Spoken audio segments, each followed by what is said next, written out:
आकाशवाणी हुई कि हे वैश्य, तुम्हारी कन्या हमारा प्रसाद छोड़कर आई है, इसलिए इसका पति अदृश्य है।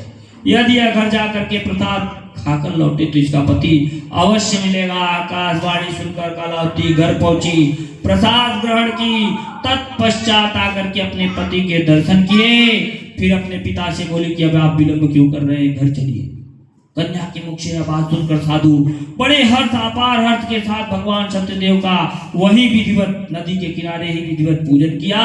उस दिन से वह साधु प्रत्येक पूर्णिमा, संक्रांति पर्वों पर भगवान का व्रत करते हुए इस लोक में समस्त सुख भोग कर अंत में सत्यपुर वैकुंठ को प्रस्थान कर लिया। स्कंद पुराण रेवा खंडे श्री सत्यनारायण चतुर्थो अध्याय। प्रेम से बोल वृंदावन बिहारी लाल की जय। सत्यनारायण भगवान की जय।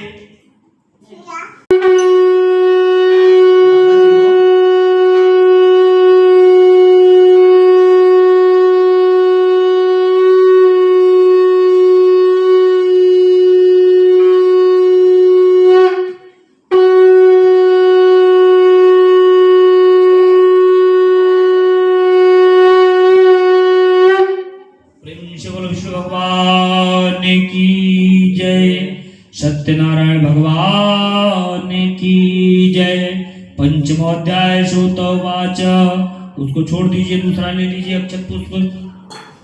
श्री सूत जी बोले, हे ऋषियों, अब इसके आगे की कथा सुनाता हूँ। पूर्व काल में तुंगध्वज नामक एक राजा थे जो अपनी प्रजा का, अपनी संतान यानी अपने पुत्रवत प्रेम करते थे राजा प्रजा को। लेकिन एक समय राजा वन में शिकार खेलने के लिए गए। वहां उन्होंने बहुत से शिकार किए। थक हार करके राजा एक बट वृक्ष के नीचे बैठ गए। वहीं कुछ दूरी पर कुछ गोप वाले भगवान सत्यनारायण का व्रत कर रहे थे। राजा ने अभिमानवश न तो वहां गए, न ही भगवान को प्रणाम किया। फिर भी वो गोप वाले राजा के समीप प्रसाद ला करके भगवान का रख दिए। राजा ने प्रसाद की तरफ देखा तक नहीं, अपने नगर में पहुंच गया।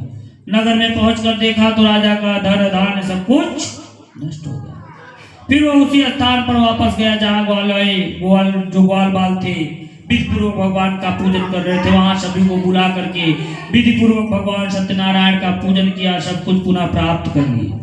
श्री सूत जी बोले, जो मनुष्य इस परम दुर्लभ भगवान सत्यनारायण की व्रत को करता है, सुनता है, पूर्णदायिनी फलदायिनी को कथा को भक्ति पूर्वक सुनता है, भगवान की कृपा से उसे धन धान्य आदि की वृद्धि होती है, निर्धन धनी हो जाता है।